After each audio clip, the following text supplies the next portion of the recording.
Binuhay ng kulay at saya ang mga pangunahing kalsada sa Lipa City sa Grand Float Parade na bahagi ng pagdiriwang ng kapistahan ng lungsod.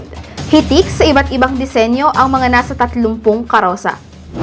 Noon, we are eyeing na makasali dito, pero today is the perfect day that we are joining the Lipa City Fiesta Parade. Yan, masaya po kami na nakasali po ulit kami, and then we made a big comeback after 2 years po. Ang malaking karangalan namin na mapasali ang mga lola, lalo sa parada dito, sapat kami kami binigyan ng pagkakataon na mga katatandaan ay mapasali sa mga kasiyahan.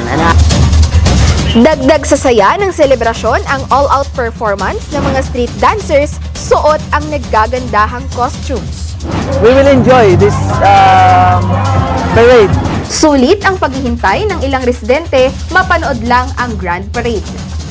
Natutuwa sa mga paradang nakikita at saka sa maraming tao talaga. Ma'am, ngayon po ay sobrang dami pong tao unlike nung last year po. Mas masaya ang piyesta ngayon.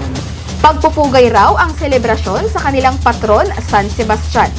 Sana nakisa tayo sa lahat ng activities na ating piyesta. Asahan daw ang mas masaya pang pagdiriwang sa susunod na taon.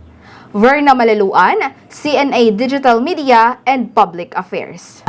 CNA Digital Media and Public Affairs.